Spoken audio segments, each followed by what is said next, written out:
জুলাই আন্দোলনের প্রথম শহীদ আবু সাইদ হত্যা মামলার রায় ৯ এপ্রিল। আন্তর্জাতিক অপরাধ ট্রাইব্যুনাল ২ আজ রায়ের এই দিন ধার্য করেন। প্রসিকিউশন বলছেন তারা অভিযোগ সন্দেহাতীতভাবে প্রমাণ করতে পেরেছেন, তাই আসামিদের সর্বোচ্চ সাজা চান তারা।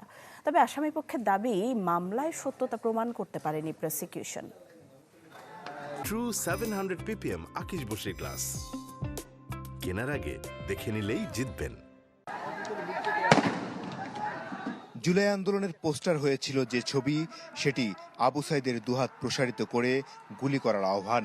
এরপর জুলাই আন্দোলন স্ফুলিঙ্গের মতো ছড়িয়ে পড়ে। পালিয়ে যেতে বাধ্য হন শেখ হাসিনা।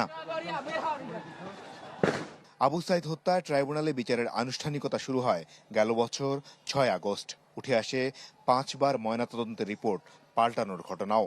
মামলায় বেগম রোকেয়া বিশ্ববিদ্যালয়ের সাবেক প্রক্টর শরীফুল ইসলাম, কনস্টেবল সুজন চন্দ্র রায় সহ ৩০ জনের বিচার শুরু হয়। গেল ২৭ জানুয়ারি মামলাটিতে ২৫ জন সাক্ষীর সাক্ষ্য গ্রহণ শেষে রায়ের জন্য অপেক্ষমান রাখা হয়। বৃহস্পতিবার আন্তর্জাতিক অপরাধ ট্রাইব্যুনাল ২ রায়ের জন্য ৯ এপ্রিল দিন ধার্য করলেন। ট্রাইব্যুনাল 2-তে আজকে এটা কজ লিস্টে ছিল। আজকে বিজ্ঞ আদালত এই মামলার রায় ঘোষণার জন্য তারিখ নির্ধারণ করেছেন আগামী এপ্রিল মাসের ৯ তারিখে। এই দিন এই মামলার রায় ঘোষণা করবেন মর্মে আদালত আজকে ঘোষণা করেছেন।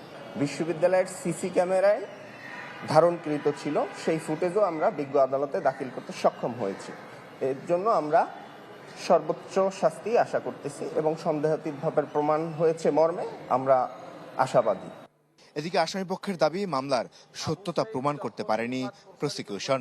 এই মামলা একদিকে যেমন গুলির কারণে তার মৃত্যু হয়েছে এইটা প্রমাণ হয় না, অন্যদিকে এই মামলাটি এই আদালতের বা এই ট্রাইব্যুনালের এখতিয়ারভুক্ত মামলায় আসে কিনা সেটা সন্দেহ তৈরি করে।